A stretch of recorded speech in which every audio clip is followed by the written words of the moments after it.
Assalamualaikum warahmatullahi wabarakatuh. Halo guys, apa kabar nih? Semoga semua dalam keadaan baik-baik saja. Ketemu lagi dengan saya Rizal Firmansyah. Kali ini di playlist atau di acara Nobar Nongkrong bareng Rizal.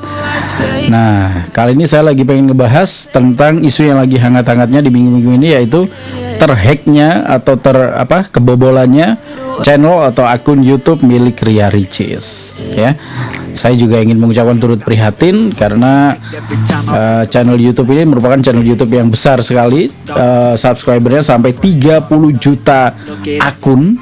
Coba bayangin berapa view-nya dan berapa hasil monetize-nya. Ya, yang jelas berjuta-juta ya. Saya bisa sampaikan kalau memang dikelola tim yang profesional, channel YouTube akan bisa berfungsi sebagai pendapatan utama. Nah, itu salah satunya channel YouTube milik Ria Ricis ini.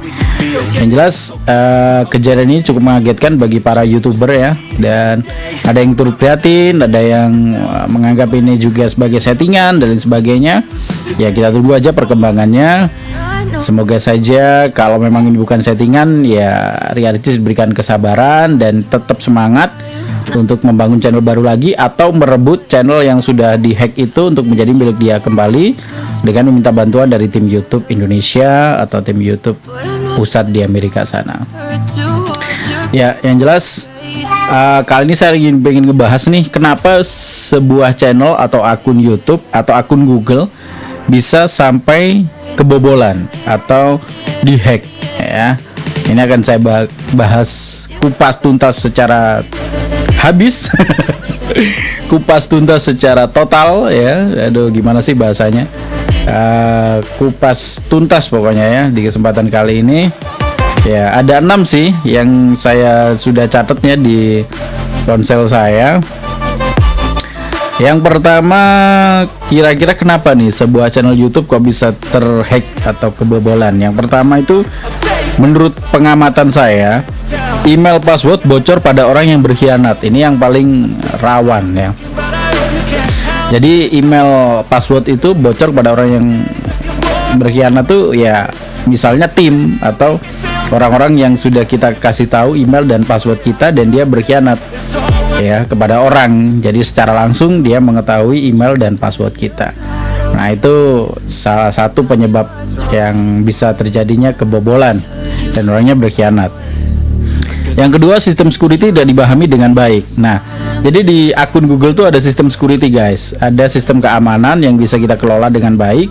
Kalau kita bisa memanfaatkannya, pasti kita akan aman. Nah, karena kita tidak bisa memahami sistem security atau sistem keamanan ini dengan baik, maka bisa jadi ini menjadi celah untuk orang-orang yang tidak bertanggung jawab ya, untuk mengobok-ngobok akun kita atau channel kita. Nah, jadi kita harus pahami dulu yang paling bener nih buat semua para YouTuber sekarang. Kita pahami betul sistem security akun kita dengan bener-bener ya, sistem keamanan itu dipahami betul, dipelajari betul, dan kita harus pegang 100% sistem keamanan itu. Dan mungkin yang kedua baru keluarga, karena ya bagaimanapun kalau misalnya dia bukan keluarga, bukan kita sendiri, biasanya tim atau apa, dia bukan saudara, bukan apa, ya kadangkala bisa jadi ya itu akan menjadi sebuah celah untuk terjadinya kejahatan. Waspadalah gitu ya. Yang ketiga, gadget berpindah tangan pada orang jahat. Nah, yang ini yang bisa juga terjadi. Gadget ini kayak handphone, biasanya kan digunakan untuk verifikasi 2 langkah juga ya di sistem keamanan. Jadi kalau misal kita mau login ke akun, kita sudah tahu emailnya, sudah tahu passwordnya, akan ada verifikasi 2 langkah yang sudah monetize. Nah, itu dibutuhkan untuk verifikasi dari gadget.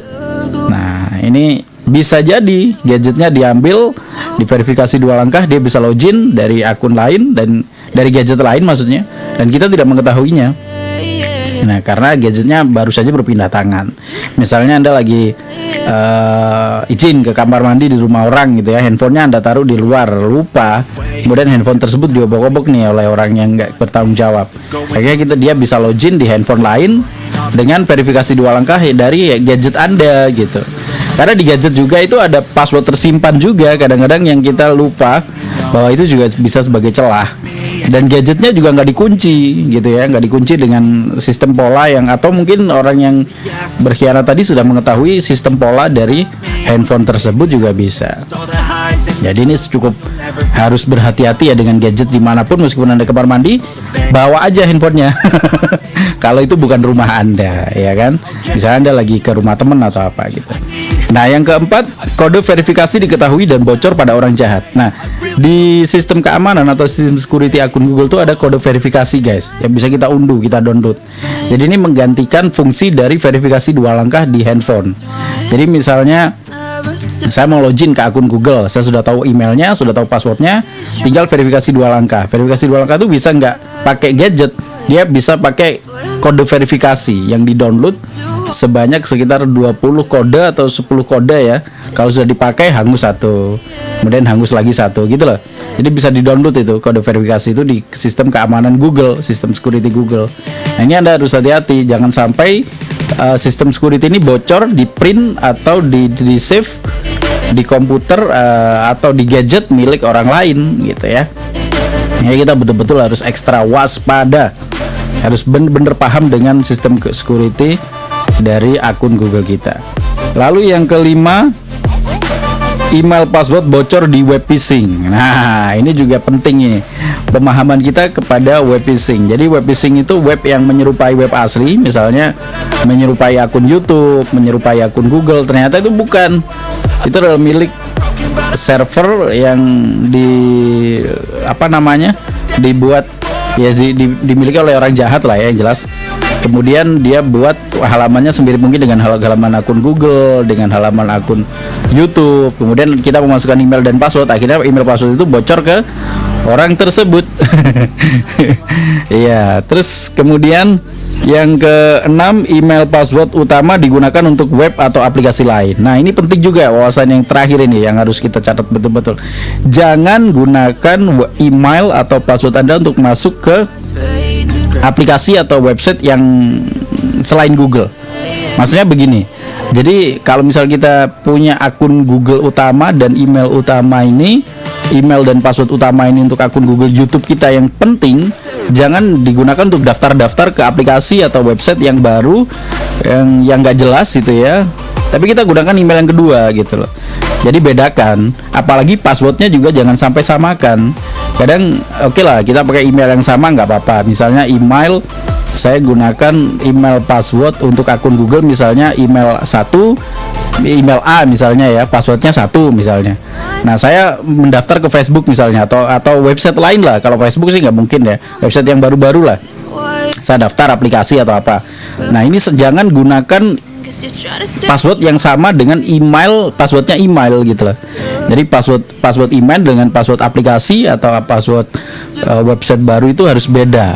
Nah, ini harus benar-benar password utama ini jangan digunakan untuk mendaftar akun apapun selain Google passwordnya. Jadi passwordnya harus benar-benar satu untuk itu saja dan harus Anda ingat. Dan harus berkombinasi, passwordnya berkombinasi. Jadi ada angka, ada huruf, ada karakter. Jadi karakter itu yang kayak dolar, persen, bintang, dolar, terus pagar, terus apa itu kayak apa namanya, siku-siku gitu ya, tanda seru, tanda tanya dan sebagainya. Nah, itu kita harus betul-betul gunakan password yang berkombinasi yang kuat gitu. Oke.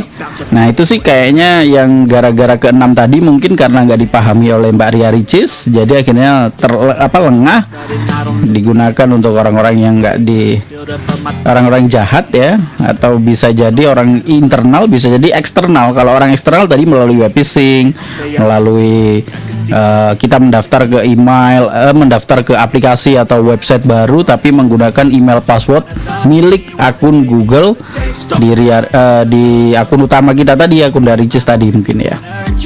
Oke, itu aja wawasan dari saya dan kenapa akun Ricis bisa kebobolan, dan ini semoga bisa menjadi pemahaman dan pengalaman, termasuk menjadi ini ya, pengetahuan untuk kita, menjadi biar kita waspada, biar kita nggak sampai kejadian akun kita kebobolan seperti punya Ria Ricis ini. Oke.